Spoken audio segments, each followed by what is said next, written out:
What's up guys, Foxen here. Time for the Attack on Titan chapter 118 follow-up discussion. You got quite the number of interesting questions from you guys. As always, go ahead and give a colossal thumbs up and subscribe. Set up bell notifications so YouTube actually sends you my videos. By the way, if you're going to Anime Expo this year, post down below. Anyway, let's go ahead and get started. First off, a couple of chapter topics, then your Patreon and Twitter questions. Before that, I do have to bring up this tweet that has been going around a lot. There's a good chance you've seen it. So it turns out the Attack on Titan director Araki was at some live concert recently. And hey, the infamous guy got spotted. Unsurprisingly, the guy got asked about the recent Attack on Titan studio change rumor, which I should point out is pretty much a game of telephone. This is a supposed account from this guy, which is supposed to be a translation from a different forum. But anyway, Araki supposedly got asked about Attack on Titan Season 4. Would it be happening? For this, Araki said yes. Naturally, the guy wasn't able to answer whether the Wit Studio would actually be working on Attack on Titan Season 4. So this whole tweet made huge news like a few days ago, but I'm not really sure why. First off, for Attack on Titan Season 4 actually happening, I'm not really sure why that was ever a question. Suppose that the Attack on Titan studio change rumor is true. Even if that happens, it's almost guaranteed that Attack on Titan would eventually get a Season 4 by someone else. Whether that's A1 Pictures, JC Staff, Kyoto Animation, or anyone else. Hell, even a fan animation. So yes, even before this tweet is pretty much confirmed the Attack on Titan Season 4. The quality on the other hand, that is definitely questionable. The second weird thing about this tweet is that, honestly, what were the fans trying to get from the Attack on Titan director randomly? Since unless a guy screwed up, just since he caught him off guard, we pretty much already knew the answer anyway. For a second, just assume that the Attack on Titan studio change rumor is true. There is no way the Attack on Titan director would be able to confirm that officially, not at some random event where he's just out casually. I mean, anyone working on the production would either 1. Give some vague answer and not address it, or 2. Give some vague positive answer that would actually hint at the Wit Studio still continuing on with Attack on Titan, which is really business as usual. You definitely don't want to distract from the current season. Really reminds me of the whole Ben Affleck Batman situation. In case you guys missed that, pretty much anyone following superhero or movie news already knew that Ben Affleck was not going to be Batman anymore. At the same time, there was that moment where Ben came out and doubled down on himself still being Batman. Something about never giving up the role, even though in the background everyone knew that was false. But back to the actual Attack on Titan topic. I actually made a video about Season 4 back in 2017,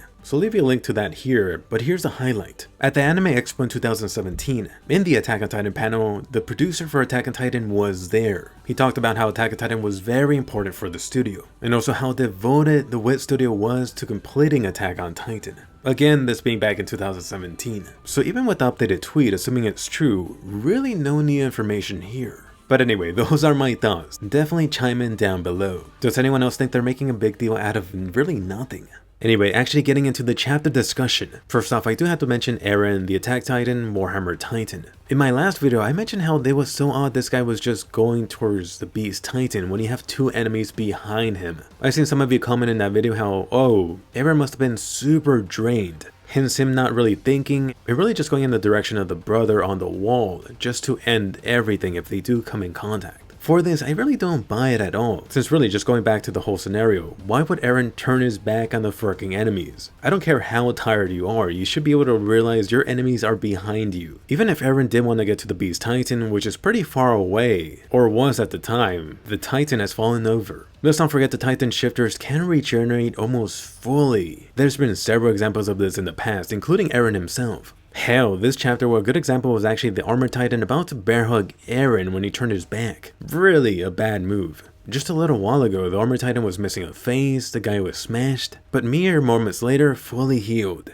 I don't see why the Jealous Titan couldn't do something similar, a smaller Titan by the way. For the Armor Titan, it's really not a surprise at all though. He fully recovered his busted up hand back in Attack on Titan Season 2, the battle where Eren was present. So at this point, it really doesn't make too much sense why Eren is so fixated on the Beast Titan, and really tired to the point that he'd be distracted by his monkey brother to turn his back on the enemies. Come on, Eren. Talking about the Jaeger brother, next up the Beast Titan. He saw something really curious this previous chapter. You have seen the Beast Titan use his amazing throw ability. This chapter, he was using the Wall Titan crystal pieces to completely shred the warrior titans. In other words, using very upgraded ammo. Forget about having a gun like the Peak Titan. A rapid fire Titan Mini Kong is where it's at. But switching from positive to negative. Once again this chapter, another Zeke blunder at the end of the chapter. So alright, can we just call it at this point? Isayama has surely retconned those original Zeke stat figures. Zeke is supposed to be this super smart-ass monkey? My ass he is. You could say that he's a super intelligent guy, but at the same time you would have to make like a million excuses for Zeke. Or really just accept that Isayama isn't going by that anymore. At the very least, you are seeing a very flawed character. Zeke gets way too emotional. He gets way too caught up in the moment, and way too overconfident. It's almost ironic how much of a parallel has been formed between the Beast Titan and Armor Titan. You know the Armor Titan is known for getting his ass beat. But now, the Beast Titan is playing catch up really quickly. The question now becomes, which of these Titans has the most plot armor? Place your bets. Zeke or Reiner? Which one of these guys is gonna die first? Next up, I do have to bring up Jelena. Jelena totally became a meme this chapter. The important question is, was there a little bit more to that stare down? Did Jelena actually sweet talk Armin a little bit, but Isayama just didn't show you it? I do want to believe that Jelena is scheming something instead of just being a little off. Hopefully Jelena does something like grabs a sniper. That would be fun. Before this chapter, I was actually trying to think, who does Jelena remind me of? But now I got it. Jelena is actually pretty similar to Hanji from Attack on Titan Season 1. Think about it. She's like Hanji crazy from Season 1, just taken up a few notches. And let's not forget, Jelena and Hanji both get off on Titans too. Jelena specifically likes a big Jaeger boys. I do wonder what this means for Armin's Colossal Titan. Next up, I do have to bring up Mikasa. So this chapter you have Mikasa finally deciding on her own to leave the scarf behind. Was Mikasa finally cutting that string of fate? Or did she? I thought it was actually pretty obvious from the chapter, but let me mention it here. It's almost confirmed at this point that Eren definitely put a distance between him and his buddies on purpose. In other words, he wanted to do this final mission solo to protect them. That being said, recall that line from Eren at the end of Attack on Titan Season 2 about wrapping a scarf around Mikasa. It almost feels way too obvious, but clearly Isayama is setting up that scenario to happen again in the Attack on Titan finale. So yes, before Eren dies, you're definitely going to get some type of moment between both of these guys, Eren and Mikasa with the scarf. As for the scarf delivery person, that's definitely going to be mini Mikasa, Lois. Next up, let me bring up the past Beast Titan, Tom. I brought this up in my recent Attack on Titan Changes video. You actually do get to see a younger Tom confirmed in the anime. So this guy was around when Grisha was like 10. Keep in mind, this guy should not have been the Beast Titan back then. This actually brings up a couple of questions. Was Tom really just a researcher at the time? Was he a warrior candidate? Did the warrior program not even exist, since this guy gained the power way later? Since Tom is clearly not the Beast Titan during this time, who was the original Beast Titan before him? And then one of the juicier things, was Tom working with Eren Kruger? So many questions and possibilities now. Let me know what you think down below. Next up, let me bring up your favorite character, Gabi. I really do have to clarify my position on Gabi since I've seen people make this mistake on past videos, including the one for the recent chapter. I know, it's not the popular opinion and you guys could hate me, which I've already said in the past. I don't actually hate Gabi. Oh my god. And hold up a second, hear me out. I know some people are quickly going to translate that as, oh my god, Jerry loves Gabi. Female Eren is his favorite character. But no, let me stop you right there. I don't hate female Eren, but I don't necessarily like her either. I know some extreme people were out there painting her as the new Hitler and some other weird comments over the past few months. The thing about Gabi is that it's pretty easy to understand her character, and even a clearer plot point by Isayama. I mean, Gabi's entire character arc until this point has been completely predictable. It really feels too by the numbers for me.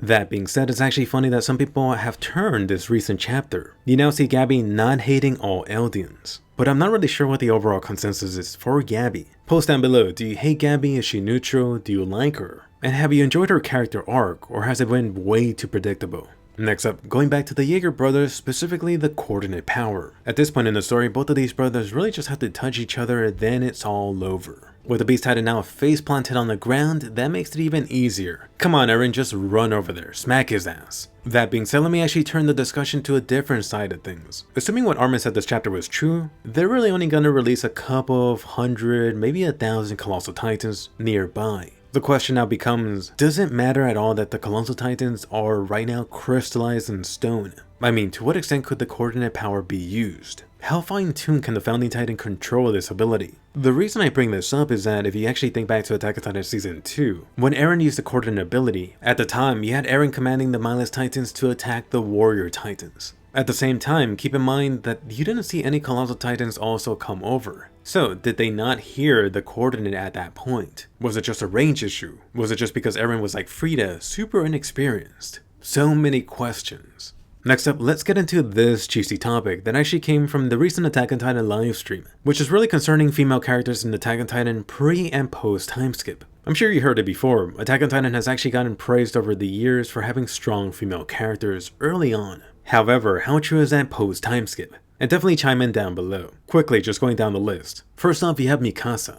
So far, really haven't gotten too much for Mikasa post timeskip. You did see Mikasa still be the muscle in the attack on Marley. Hopefully now that Mikasa has left her scarf behind, she's about to do something more. But until that actually happens, it's still a big question mark. I do have to mention that at times, Mikasa really doesn't feel like a main character at all, which really gets into two kind of weird scenarios, and I really hate saying this. Compared to someone like Eren and Armin, Mikasa is lacking so much in comparison. Either that, or you could actually flip it into a positive. That Mikasa's not really this main character, more like a strong side supporting character. Next Attack on Titan lady, Annie, which is still frozen. Keep in mind that you really are in this Attack on Titan overtime, since Isayama originally planned to end Attack on Titan way before the time skip. For Annie, she was once seen as a strong female character, and a very developed one. Now, you still have her frozen shut. I know a lot of people are definitely hyping up Annie, and most likely she's not going to be able to deliver, if she comes out. To be a little fair to this though, you technically did see Annie via flashback. It really could add to Annie if she ever gets unfrozen, and doesn't immediately die off. Next Attack on Titan lady, the potato girl, Sasha. Well, you know what happened, she was shot dead. And really just serving as this plot device to move the story forward. I know some Sasha fans like and hate that, which is really her death being used in this way. Next person, Rico, which has really disappeared. Where the hell did you go post timeskip, Rico?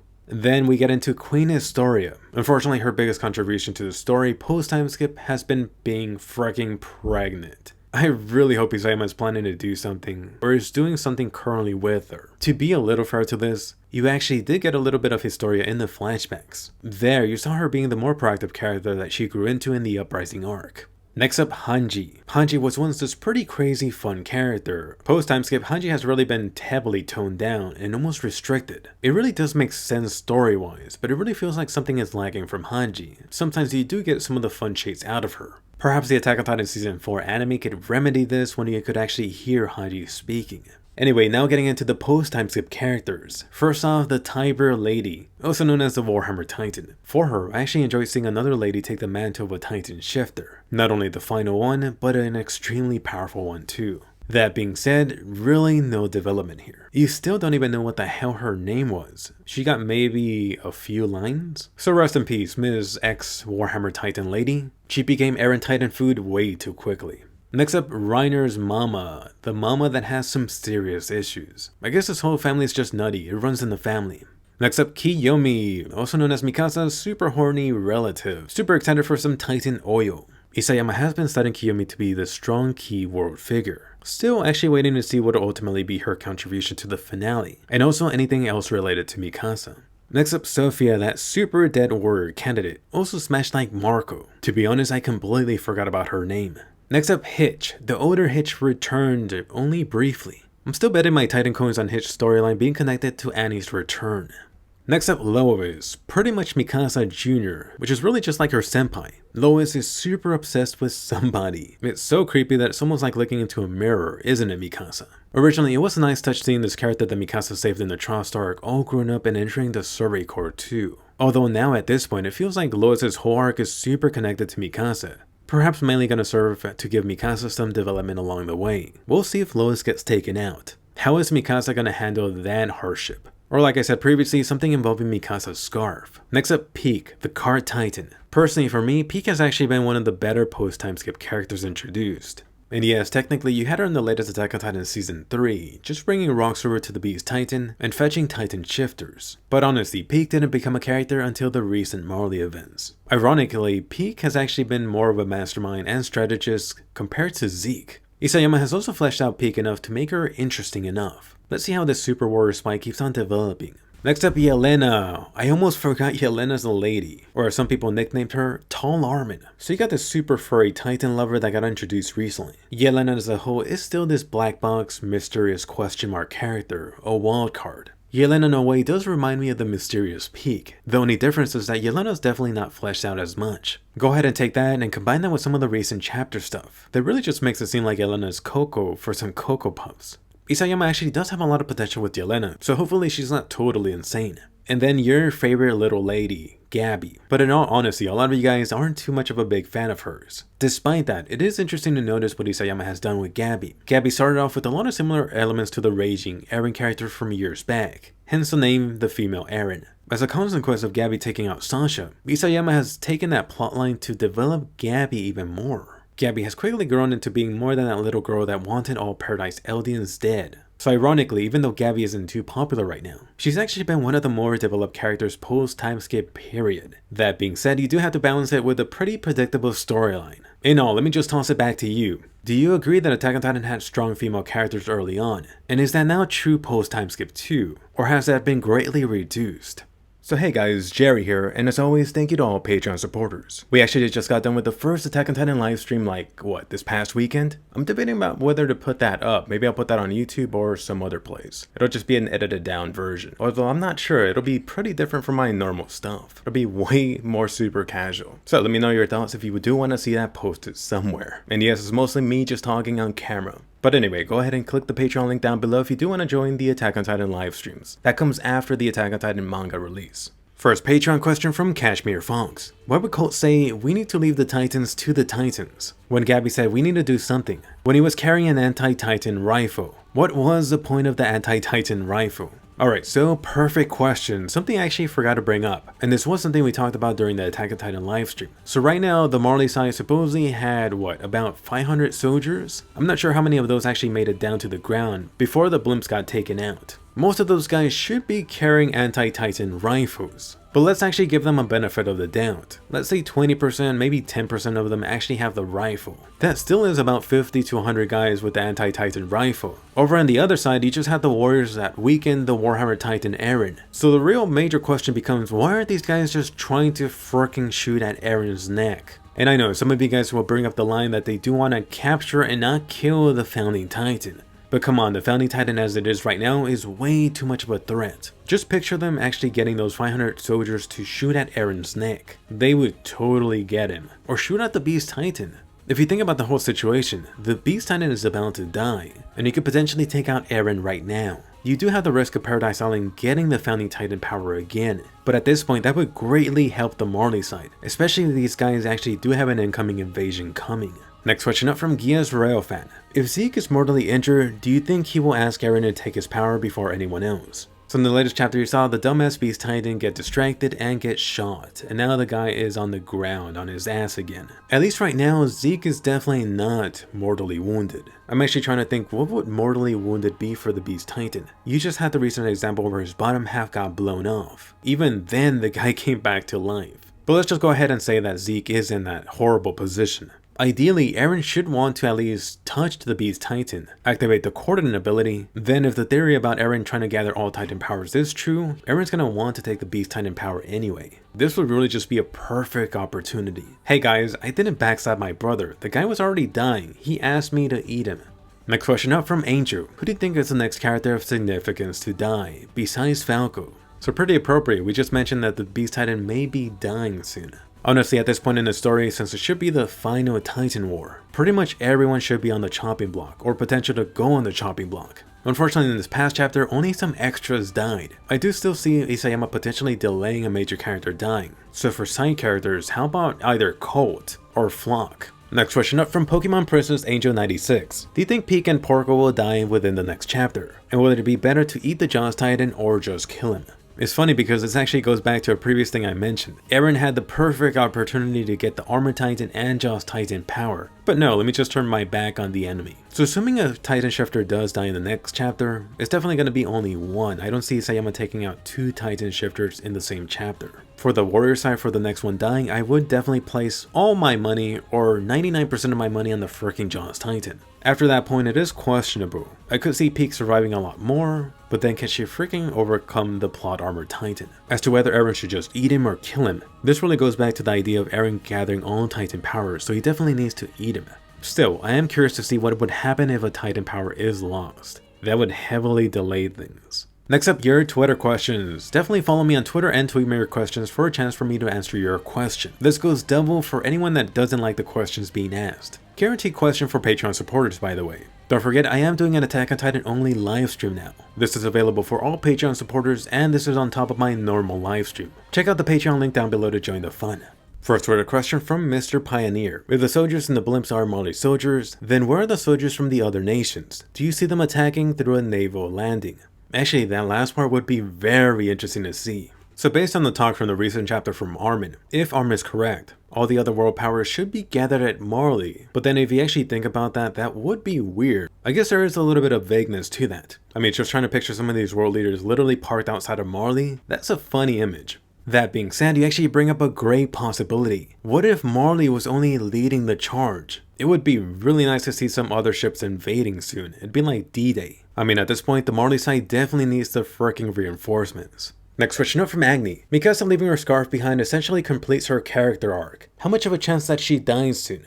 Actually, I wouldn't have to disagree that completes her character arc. If anything, Mikasa is finally starting one of her more major character arcs. And the chances for Mikasa dying soon, I would actually put that near 0. Next question up from Osama. What is really going on in Eren's mind? And now Armin confused us even more. What he wanna do really? So for this, I'm actually a little confused about your confusion. If anything, it really just felt like he somehow, through Armin, was trying to explain this to the audience, at least a possible scenario, which really might be most of the way there for Eren's plan. If you really go based on what Armin just said, as pretty much everyone predicted at this point, Eren really was trying to put himself at a distance from his friends, really to protect the island. In other words, the whole thing he's doing right now may be somewhat of an act. Armin now believes that Eren wants to use part of the Colossal Titan army to destroy the other world's militaries, which is another thing that a lot of us predicted. I do think there's still another major sign to this which Armin has realized but hasn't revealed yet.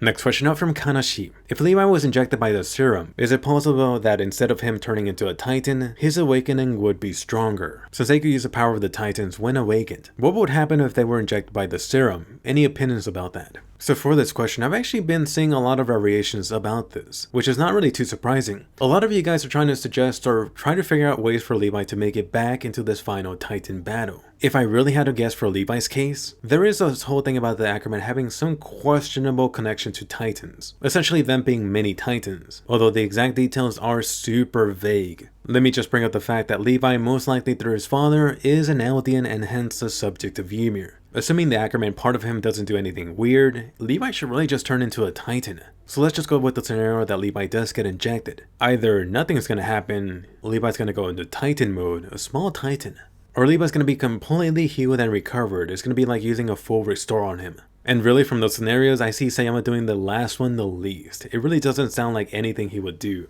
Next question up from Marvin. Man, Jelena's expression stuck in my head. If she was too happy that they finally want to help out Eren, what do you think that grim then tears was? In all, this really just seems like it's going back to Jelena being this extremely wildcard character. She's totally unpredictable. I have seen some of you joke around that she just wants to see the world burn, and hence a connection to the Joker. And I definitely don't want to give her that comparison. I'm still gonna go with my original thoughts, and most likely Jelena also told something else to Armin that we didn't get to see. Next question up from Mina. If Eren uses the Founding Titan powers and awakens the Wall Titans, wouldn't that wake up Annie? Ah, another juicy topic that came up during the live stream. So like I touched on earlier, there is this vague question about whether the coordinate ability would wake up the Wall Titans nearby them. What is the range? Does the Titan Wi-Fi go through the Titan Crystal?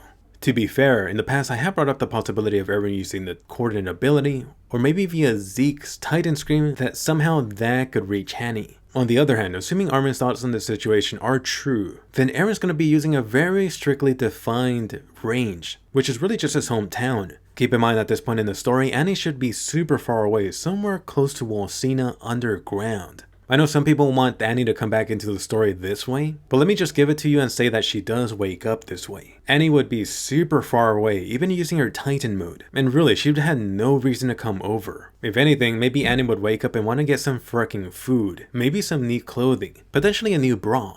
Next question up from Kevin. I saw this theory that because every time Eren touched Historia or anyone of royal blood skin, he sees memories and vision. So he couldn't have slept with Historia because he would have kept seeing strange things and wouldn't be able to continue. Could that be true? Oh, you guys, some of you guys are really dotty. Alright, so first thing that I do have to mention. Keep in mind, there are ways for Eren to get Historia pregnant without him actually coming into contact with Historia. If you don't know what I'm talking about, you're way too young. Second thing, assuming Eren is playing hot dog with Historia, there is a very good chance he could have gotten some Titan vision, We know royal blood plays a factor into this, also the location. So who knows, potentially he could have gotten some memories from Papa Grisha that he didn't want to. Eren really would be a mother effer. I don't know, this whole scenario would be super weird. What do you guys think? If Historia and Eren did get wet together, did Eren get a Titan vision? What did he see? Next question up from Link the Heroes of the Winds. Which main character do you think is most likely gonna die during the fight? We did get a similar question earlier, but this says during the fight, not the chapter. That brings up a whole lot of possibilities. I still do want to make a Deadpool type of video addressing this, but let me just mention, of course, my number one would be the Jaws Titan. Porco needs to go. Make the guy into hot dogs. Flock is another popular one. A lot of people seem to like hating that guy. From the Survey Corps side, I still see there being a fair chance for Coney to bite it too. For this, let me actually toss it back to you guys too. Who do you think is gonna die in this fight? Not the next upcoming chapter. Next question up from Liam. What are the chances we get a second sushi moment between Levi, Zeke, and maybe even Eren once he finds his way up the wall? I know that's asking for a miracle, but imagine the hype of the little dude cutting everything up while missing an arm and a leg. Alright, so definitely check out my video going in depth on the whole explosion thing. I don't know where people are getting that Levi's missing a leg. He clearly has both of them. At this point in the story, Levi is super screwed up, super bloody, but only missing 2 fingers. Legs are totally fine. For the actual scenario you're saying, I mean, it already happened. It'd also be like the Beast Titan freaking falling on his ass another time. I think at this point, we're good. We don't need to see history repeat itself in that way. Next question up from Last of a Dying Beard. This might be wishful thinking, but do you think it's possible Eren may eat Zeke after this attack? While Zeke is going down, Eren consumes him and gains the Beast Titan powers, ingests the royal blood, and finally is able to activate and control the Founding Titan powers. So for this, I do need to clear something else up. I'm not sure why a lot of people get this confused. As far as we know, Eren just needs to touch a royal blood titan, not actually ingest the royal blood, or I guess a royal blood titan's blood. If blood is the only thing he needs, he should just go lick fricking Levi. About Eren eating Zeke, I think that's already been brought up a bit. At this point with the current events, Eren might be forced to do it sooner, not after the attack. Which a lot of people thought that Eren was going to backstab Zeke anyway. Next question up from Despair. Do you see Mikasa possibly not protecting Eren next chapter? Not necessarily betraying everyone, but like kinda sit on the sidelines. I think the scenario you mentioned would be extremely disappointing. Come on, Mikasa and the other guys finally got out of jail and she's not gonna do anything? Which at this point, Mikasa was freaking behind the chimney. Kind of already sitting on the sidelines in a way. So no, next chapter Mikasa definitely has to do something. Or at least try. Next question up from Scott. Do you think Gabi will have a huge role in the future that could stop the war between Marley and the Eldians? Your question is actually pretty interesting in a way, since I've seen a lot of people straight out hate Gabi and want her to die. Yet a small chunk of you actually think that Gabi's gonna have this huge role, like the one you mentioned. So my thoughts on this, at least based on the current chapter, it really seems like Gabi's whole arc is coming to a close. You had Gabi being totally anti-Paradise Island Eldians, and now she's on board both sides. The only possible scenario that I'm picturing it being huge, besides her inheriting the Attack Titan, which some of you still think she might, would be Gabi doing the whole talk no jutsu thing from Naruto. Hey guys, let's not fight, let's be peaceful, and then the war ends. Which is really a scenario I don't see happening. Next question up from John. Do you think Mikasa has a ton of death flags? She's been questioning a lot, and leaving the scarf behind might be bad. The scarf is the reason she kept on fighting in the past. I hope I'm wrong. So for your question, we had a similar Mikasa death question earlier, but I do have to address this and clarify something. I'm actually pretty surprised to see people thinking that Mikasa has death flags. I think under normal circumstances, that is valid, but then if you actually consider this being Mikasa, it really throws that out the window. That's like thinking the plot armor Titan's gonna die. So no, I don't think Mikasa has any death flags. The whole Mikasa leaving her scarf behind is obviously part of her development. Some of the major development that's barely beginning. And to be completely honest, Mikasa for the Attack on Titan story may be one of the safest characters in the entire thing. She's not gonna die. Next question up from Thomas. I have a question regarding the euthanasia plan. Do you think if Eren and Zeke were able to sterilize all Eldians, would it affect the noble bloodlines too? I ask this because King Fritz didn't manage to alter the memories of the noble bloodlines. Alright, so for this, let me actually address the second part first. I could be wrong, but if I do recall correctly, during the Uprising arc they did mention some noble families that weren't affected. The real reason these bloodlines weren't affected was because those bloodlines were some non-Eldian, non-subject of Ymir bloodlines. In other words, really nothing to do with them actually being noble. They just gained the noble title from them being in line with the king. So going back to the original question, would the coordinator affect them? Noble bloodlines aren't Eldians, so no, it shouldn't affect them. Next question up from Christian. Is it possible for the Founding Titan to change the royal bloodline? I could see that being the reason that Eren will betray Zeke by making his bloodline the new royal one. For this question, you actually brought up a possibility I mentioned in the very chapter where the whole bloodline or changing your DNA chapter got released. So yes, right now changing the whole body structure is super vague, but in theory that should be a possibility, changing the royal bloodline. Next question up from Yato. Is it possible that leaving the scarf is confirming Eren x Historia's ship? I doubt it because Historia didn't look so happy in that chapter. What do you think? Alright, so this whole relationship thing is something that constantly gets brought up. Unfortunately, you guys don't really clarify what you mean. What does Eren x Historia's ship mean? Is it them simply having feelings for each other? Is it them being married? Is it them being in some relationship? So really just echoing my thoughts from earlier, there is a possibility that there is some romantic relationship between Eren and Historia, but we yet haven't seen that. As far as we know, if Eren did get Historia pregnant, that was all due to this master plan. Really no romance there. Next question from Jord the Destro. Do you think Porco may die soon? I see a Titanized Falco might try to eat Reiner, but then Porco would push him out of the way. This would echo Marcel saving Reiner from Ymir's Titan. So I think at this point for this video, I did hammer down the Jaws Titan possibly dying soon. I did pick your question though because of the later stuff you mentioned. I think at this point, ever since the whole Marley arc started, practically everyone really thought there was going to be a parallel between Reiner and Porco. In other words, the whole Marcel situation will play itself again, whether Reiner does it for Porco or Porco does it for Reiner. At this point, it seems a little bit too obvious, so maybe Isayama won't do that. Then again, Isayama has been doing some pretty obvious things. Anyway, if you did make it to the end, give a close thumbs up, and here's your bonus question. What do you think happens to Mikasa next? Does she take out Eren? Does she die? Does she take out Porco? Anyway, be sure to follow me on Twitter. I definitely consider becoming a Patreon supporter. The low $5 tier does give you the Attack on Titan livestream and the normal livestream. Or just join up if you want to support the channel. Anyway, I'll see you guys later.